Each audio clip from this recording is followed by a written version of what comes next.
देश के यशस्वी प्रधानमंत्री आदरणीय श्री नरेंद्र मोदी जी ने दुनिया भर के दिव्यांगजनों को आत्मनिर्भर और स्वावलंबन की ओर अग्रसर करने के लिए विकलांग से उन्हें एक नया शब्द दिव्यांग दिया। यह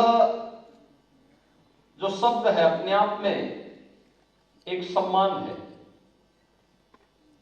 हमारा दृष्टिकोण दिव्यांगजनों के प्रति,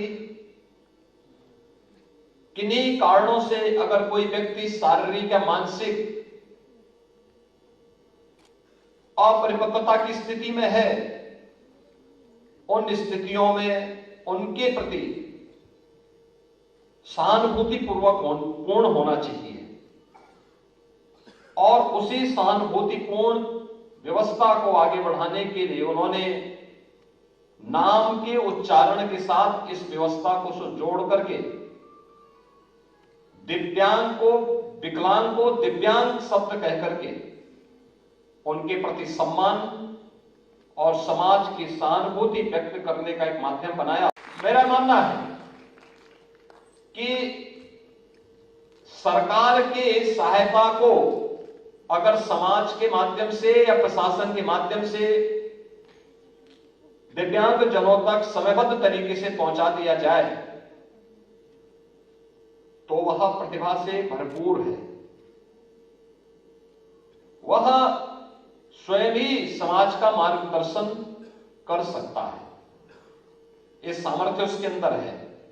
लेकिन समय पर इन कदमों को आगे बढ़ाने की दिशा में प्रयास किए जाने की आवश्यकता है। उन प्रयासों को अगर हम आगे बढ़ाते हैं तो उसके सार्थक परिणाम भी हम सबके सामने आएंगे।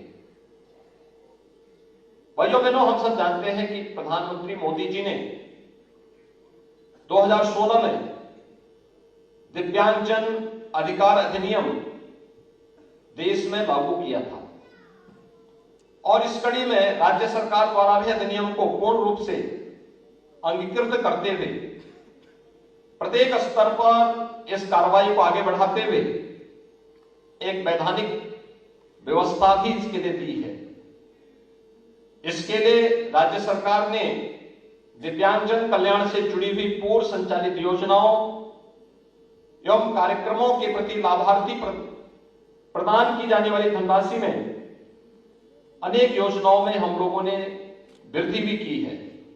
और जिस क्रम में हम सब जानते हैं कि पहले दिव्यांगजनों को 300 रुपये प्रतिमाह पेंशन की सुविधा मिलती है, वर्तमान सरकार ने इसे 1000 रुपये मासिक करने की कार्रवाई की है और आज प्रदेश के सभी लगभग 10 लाख दिव्यांगजन इस सुविधा का लाभ प्राप्त कर रहे हैं।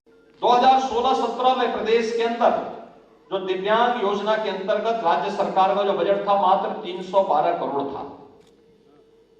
आज मुझे बताते हुए प्रसन्नता है कि यह बजट हमारा आज 1120 करोड़ रुपए वर्तमान में है और इसमें लगातार इस कार्रवाई को हम लोग आज आगे बढ़ाने का कार्य कर रहे हैं। इसके अलावा प्रदेश में कुष्ठ रोग से ग्रसित जो दिव्यांगजन हैं उनके लिए जो सरकार के द्वारा पेंशन दी जाती है वह अब हम लोगों ने पहले 2500 देते थे, अब 3000 रुपये उस राशि को भी हम लोगों ने बढ़ाने की कार्रवाई की है और इस योजना से भी प्रदेश भर के लाभार्थी इन योजनाओं से लाभ प्राप्त कर रहे हैं। कृत्रिम अंग उपकरण वितरण की कार्रवाई हो या भी युद्ध स्तर पर राज्य के अंदर प्रदेश सरकार के द्वारा, चाहे वह ट्राईसाइकिल हो, हियरिंग एड हो या फिर मोटराइज्ड ट्राईसाइकिल, एमआर किट, ये सभी व्यापक पैमाने पे हर जनपद में इस प्रकार के कैंप लगा करके उन्हें वितरण करने की कार्रवाई को भी आगे बढ़ाया जा रहा है। प्रदेश में 2022-23 में कुल 3,05,000 दिव्यांगजनों को कृत्रिम अंग उपकरण वितरण की कार्रवाई को सफलतापूर्वक आगे बढ़ाया गया। 80 लोकसभा क्षेत्रों में 8,000 मोटराइज्ड ट्राईसाइकिल का वितरण भी किया गया और साथ साथ ये भी व्यवस्था की गई है कि दिव्यांग जन की बाधा रहित वातावरण दिया जा सके, इसके लिए रैंप, साइनेज, टेक्टाइल्स, बाधा रहित शौचालय, यानी जितनी भी यूटिलिटी से जुड़ी हुई चीजें हैं, उन सभी के भौतिक इंफ्रास्ट्रक्चर के लिए सरकार ने अपने स्तर पर प्रयास प्रारंभ किए।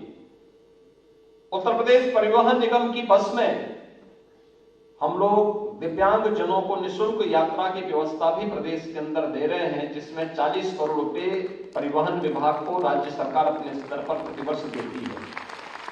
और इस दौरान 4,342 दिव्यांग जनों को शादी प्रोत्साहन की धनराशि भी राज्य सरकार के स्तर पर उन्हें उपलब्ध करवाई गई।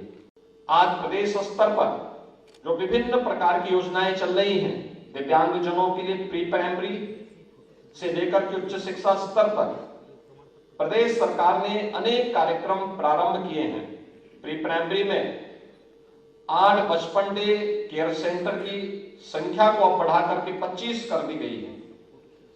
इसी प्रकार से मानसिक मंदित दिव्यांग जन के लिए पूरे प्रदेश में कुल 3 राजकीय आश्रय गृह थे, जिनमें मेरठ, बरेली और गोरखपुर में संचालित हैं। वर्तमान सरकार इन 6 नवीन केंद्रों की स्थापना को भी हम आगे बढ़ा रहे हैं। स्वैच्छिक संस्थाओं के माध्यम से 22 मानसिक मंदित आश्रय गृह और 10 हाफ वे होम यानी लॉन्ग स्टे होम की संचालन का भी हम लोगों ने 2021-22 में इस कार्रवाई को आगे बढ़ाने का कार्य किया है। दृष्टिबाधित और श्रवणबाधित विद्यार्थियों के लिए भी विद्यालयों की स्थापना कराई गई है। दिव्यांगजन के समग्र विकास के दृष्टिगत प्रदेश सरकार के द्वारा समेकित शिक्षा और इस पर विशेष बल दिया जा रहा है।